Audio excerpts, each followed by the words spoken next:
Well, hello and welcome all you wonderful people out there in YouTube land, the Texas Special YouTube channel.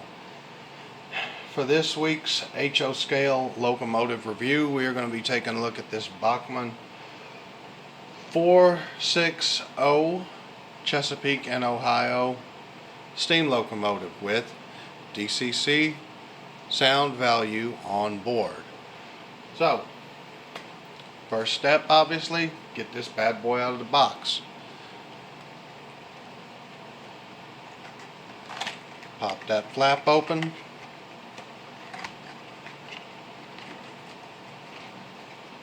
And pull the plastic cradle out of the box. And there you have the locomotive. Now, inside the box, you're going to find some basic instructions for the locomotive, as far as a quick reference guide here, and some propaganda.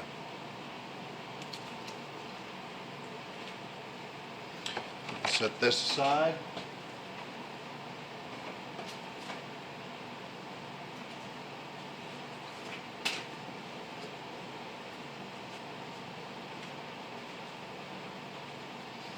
Also in the box is an exploded parts, is your warranty information, an exploded parts diagram,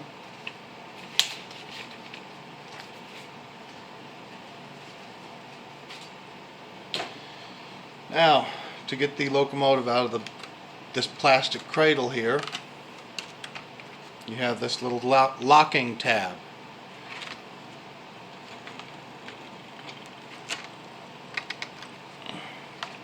Pop that tab up and the cradle opens, and you can put the locomotive on the track. What you're not seeing in this video is getting the plug together. This locomotive, like pretty much all HO scale steam locomotives these days, has a micro plug, and it doesn't agree with my O scale calibrated fingers. We gently tilt this thing over on its side. You'll see that plug right there.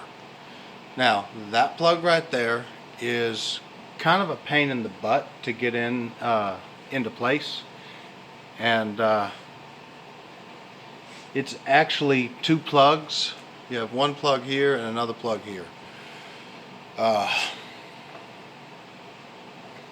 Thankfully, the cradle on this locomotive is designed in a manner that allows for the plug to remain plugged together when you put it back in the box, which makes life a lot easier for someone like me, who is, again, my fingers are calibrated for O scale, not necessarily HO scale. You have two holes on the drawbar, since we're already looking at the underside of the locomotive. The closer you couple the locomotive together on the drawbar, obviously the more realistic it's going to look. However, if you couple it to this farther hole, it'll allow the locomotive to take sharper curves a lot easier. Given this is a small locomotive, it is a relatively happy performer on 18-inch radius curves. The engine has electrical pickup across the drive wheels and all tender wheels. So this engine has 10-wheel electrical pickup. Excuse me, no, 12 or 1, 2, 3, 4, 5, 6, 14-wheel electrical pickup. There you go. That didn't sound right in my head. I'm still trying to wake up. My bad, y'all. And body mounted couplers on both pilots.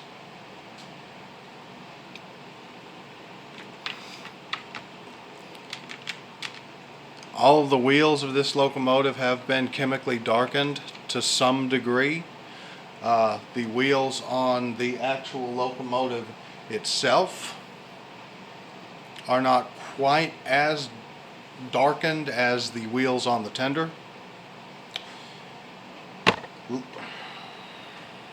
Dadgummit. So looking at the engine, on the fireman's side you have this nice 377, this really nice gold pinstriping along the body of the tender.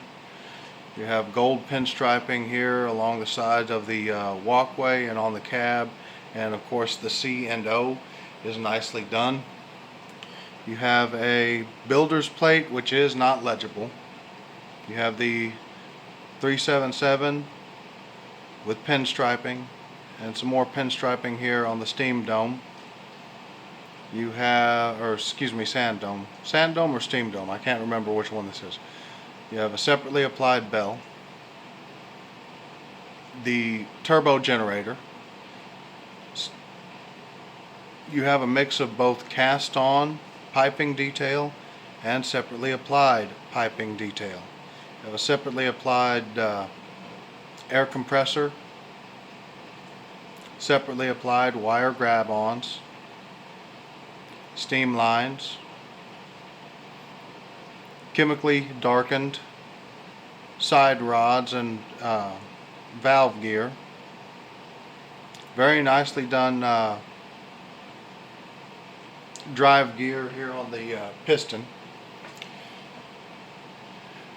The 377 matching on the side of the headlight, and some nice red trim accent on the both on the doors on the front of the cab, which you'll see a little better here in a minute, and also this fixed window.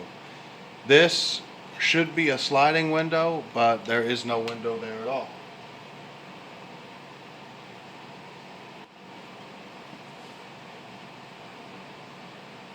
Looking at the top of this locomotive, you see there is a nice flat deck on the water tank. You have a water filling nozzle here, and you have a cast on coal load. There is some fairly nice detailing on the front of the tender, in between the locomotive and the tender. I'm not gonna uncouple the wires to show that because it is a pain in the butt and I ain't dealing with it. There's virtually let's see if I can get it to sit where I can show it without uncoupling it. So you do have a coal load and some doors there on the front of the tender. You have these separately applied grab irons here along the front, and you have the cast on steps cast on as part of the frame. Inside the cab of the engine, let me get some additional lighting here. Inside the cab you can see there's actually a fair amount of detail there on the boiler back head. You have a cast on firebox door. You have a separately applied throttle, and of course rivets galore, but that's really it as far as details inside the cab.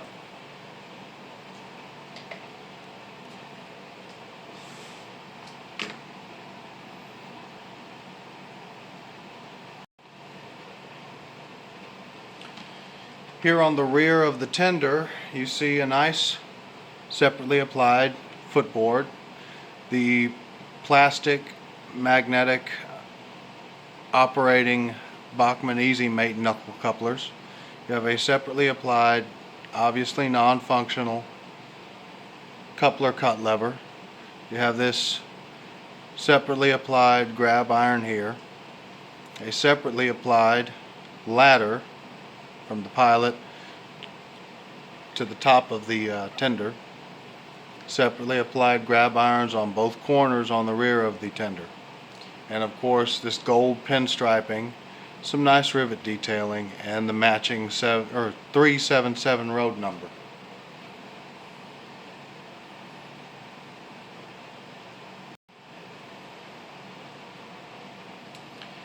So here on the front of the locomotive you have this silver trim on the front of the pistons. Again, you have a nice separately applied footboard, Bachmann magnetic easy made operating knuckle couplers, separately applied but non-functional coupler cut lever, same grab iron detailing. You have separately applied marker lights, a separately applied grab iron, the number 377 number plate centered on the front of the smoke box door. All of the requisite latch and hinge detailing for the smoke box door, and some nice rivet detailing all along the perimeter of the smoke box, and of course an operating headlight. This locomotive does not have a rear headlight and no directional lighting.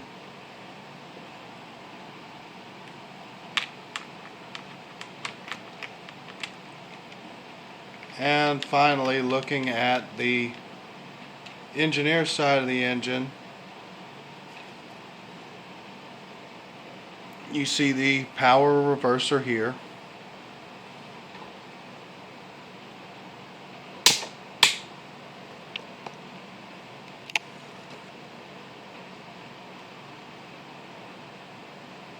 And the whistle. Virtually all the other details on this locomotive are the same. I neglected to mention that this locomotive does actually have some brake rigging detailing. You have a brake piston here, and that's based on some brake rigging and brake rods and linkages separately applied to the bottom of the tender. But that's basically it for underside or underframe detailing, and you have this nice big speaker here. So let's get this guy on the track and fire it up so we can go through the sound and lighting features of the onboard DCC decoder.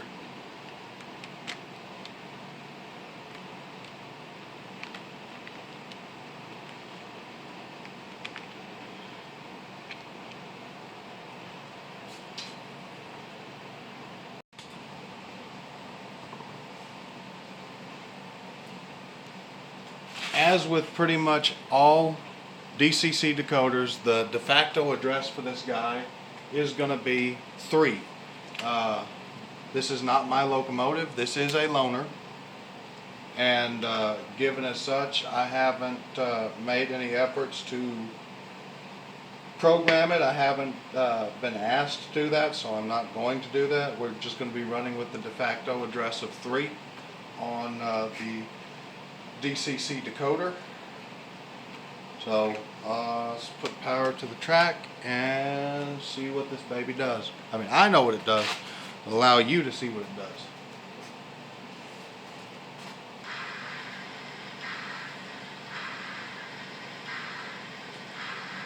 Alright, so we're going to start running through the features of the sound system and the decoder. So first and foremost, function 0 is headlight. Function 1 is bell.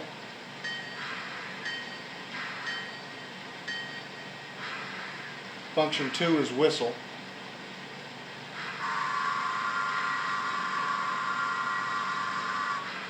Long blast. Function 3 is short blast.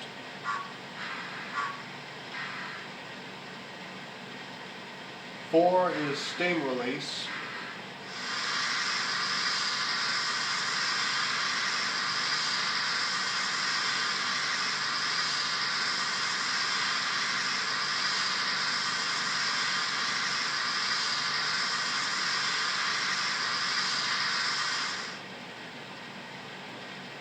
6 is smoke, which this locomotive does not have.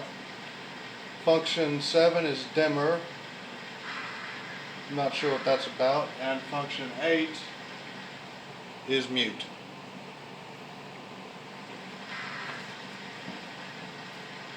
Now,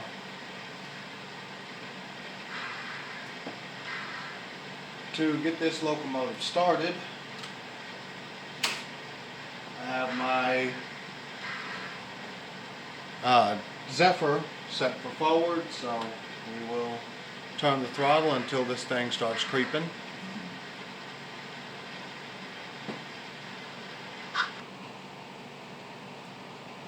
And that was about 10% on the throttle input.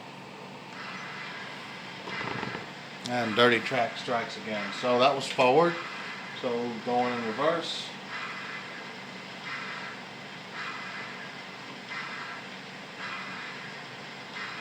And again about 5%, or excuse me, 10% on the throttle input on a Zephyr to get this thing to start moving. I've got including caboose, I have a 10-car test train of mostly era-appropriate freight cars. Of course, I didn't have a C&O caboose on hand, so we're running with an SP caboose. Let's run this thing around off of the main line and back into the siding to couple up to the train and take her around the Stars Hollow Railroad.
So as y'all just saw, this thing is a very happy performer on 18-inch radius curves.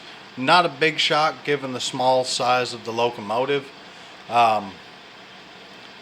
10 cars, including the caboose, is the best that I could get this thing to do without any wheel slip whatsoever. I ran this thing around the whole railroad at the slowest speed I could get it to smoothly run, looking for wheel slip, adding and removing cars as appropriate to find the maximum this thing would pull without slip. I could get this thing to max out at, including the caboose, 14 cars before it's just stalled out. On perfectly level track, which the Stars Hollow Railroad is not. That was intentional. On perfectly level track, this thing could probably pull a good 15 to 20 cars with no problem. Again, that's level track, level straight track. If the railroad was level with the 18-inch radius curves, it could have probably pulled that 14-car train with no problem, no slip. So if you have a small, 4x8, something like that, or if you have a railroad like the Stars Hollow Railroad where all the curves are 18-inch radius, this is a perfect locomotive for you. Obviously, minimum radius is just that, minimum. It can negotiate larger curves with ease. So this is a locomotive that literally anyone in the steam era can run on their railroad. But if you got a small little branch line railroad with tight curves, then this is definitely the engine for you. It will run on DC. Of course, you don't have any control over the sound features in traditional DC. And that's it. Thanks for watching. I hope y'all enjoyed it. Texas Special out.